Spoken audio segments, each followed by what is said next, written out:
Pada hari ini, dalam tahun 1959, Majlis Pelancaran Pejabat Pos Berkereta disempurnakan oleh Yang Berhormat Encik Sardun bin Haji Jubair, Menteri Kerja Raya, Pos dan Telekom di Teluk Anson, Perak. Pejabat pos ini akan memberikan perkhidmatan kepada 14 buah kampung dan kampung-kampung baharu di sekitar daerah hilir Perak. Berdasarkan sejarah, perkhidmatan pos pertama di negara ini diperkenalkan di negeri-negeri selat iaitu Pulau Pinang, Melaka dan Singapura. Perkhidmatan ini berkembang ke seluruh tanah Melayu pada abad ke-20. Surat-surat pada mulanya dihantar melalui penghantar utusan atau pengirim khas.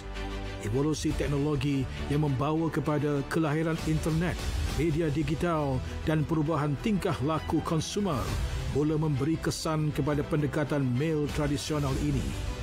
Pelancaran pejabat pos berkereta ini memperlihatkan perkembangan sistem telekomunikasi di negara ini selaras dengan keperluan semasa.